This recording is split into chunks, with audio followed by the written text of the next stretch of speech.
de la sangre.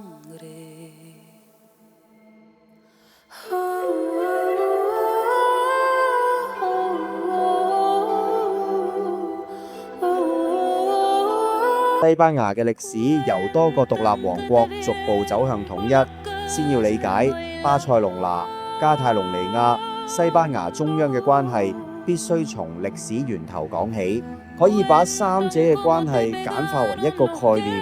巴塞隆拿係加泰隆尼亞首府嘅心臟，而加泰隆尼亞則係西班牙境內一個擁有獨特語言、文化與強烈自主意識自治區。加泰隆尼亞之所以一直覺得自己唔係西班牙一部分，因為自己歷史上曾擁有高度獨立性輝煌歲月。到咗12至15世紀，加泰隆尼亞八國與阿拉岡王國合併，以巴塞隆拿為經貿中心，建立地中海海上帝國。當時加泰隆尼亞擁有自己議會、法律、高度自治。19世紀文藝復興，加泰隆尼亞率先進行工業化，成為西班牙最富庶嘅地區。同時間，民間發起文藝復興運動，重新復興加泰隆尼亞語，同迷民族認同。巴塞隆拿同時開始擴建，成為現代主義建築，成就咗建築家高第作品嘅舞台。加泰隆尼亞係西班牙經濟火車頭之一，貢獻咗西班牙約19% GDP。然而，當地人認為馬德里中央政府攞走過多稅收去補貼其他貧困地區，而留俾加泰隆尼亞基礎建設資金、鐵路、公路卻唔成比例，變相一直喺養活西班牙其他地方經濟不平衡感之下，近年獨立呼聲高漲，核心主因。聖家堂全名為聖家宗座聖殿暨贖罪天主堂，係西班牙巴塞隆拿最著名地標建築。教堂不僅係安東尼高第畢生傑作，亦係全球唯一尚未完工就被列入世界文化遺產嘅教堂建築。聖家堂嘅構思喺1866年由書商朱塞佩、瑪麗亞、博卡貝拉發起，旨在建造一座奉獻給耶穌、瑪利亞和約瑟聖家三口嘅教堂。教堂喺1822年3月19日聖約瑟瞻禮日正式奠基。最初建築師德維里亞，佢設計採用傳統新哥德式風格，但近1年後，德維里亞因與理事會意見不合，毅然辭職。由年青高第於1833年接手。聖家堂官方名稱包含贖罪一詞，意味住工程資金完全來自於信徒捐款、門票收入，而非政府或教會撥款，導致工程跨越多個世紀。主要原因，高第將佢生命中超過40年時間奉獻給咗聖家堂，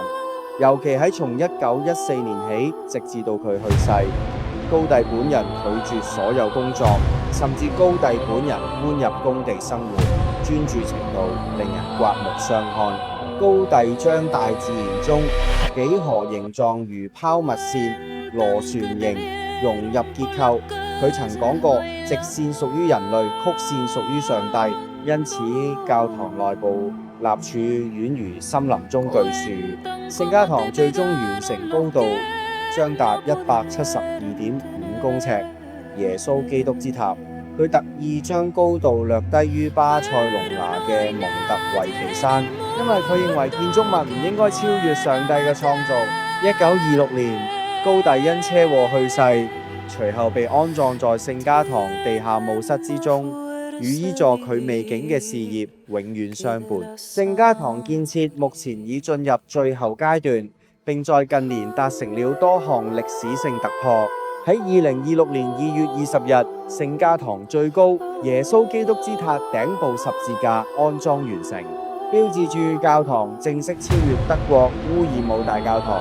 成為世界上最高嘅教堂建築。2023年底，4座象徵福音傳道者聖塔全部落成，並首次點亮。結構已陸續完成，但包含榮耀立面在內所有裝飾細節，預計將在2026年高第逝世100週年後持續推進。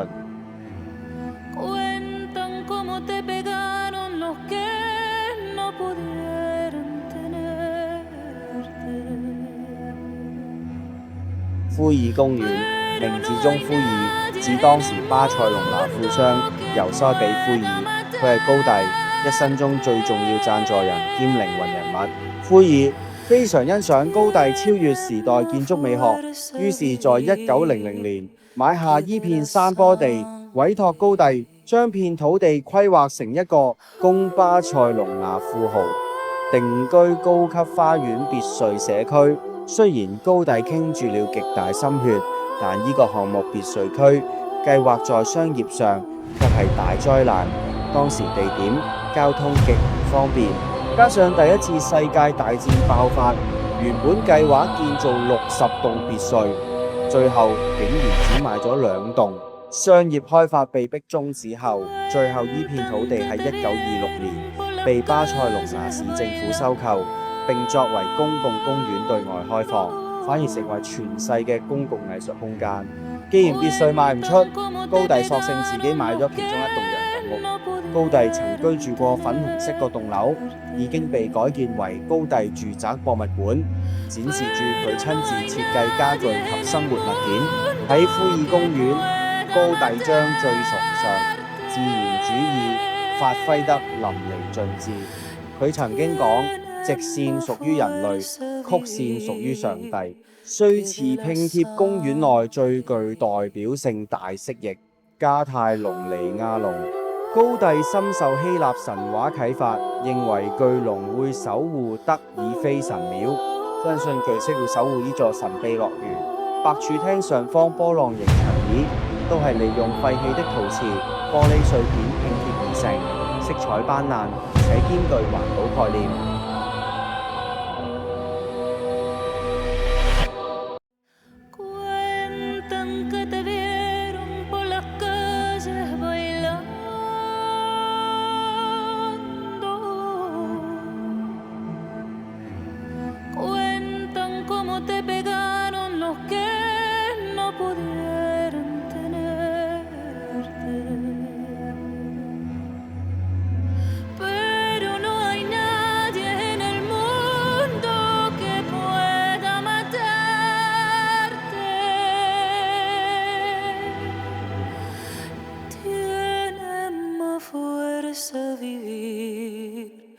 que de la sangre.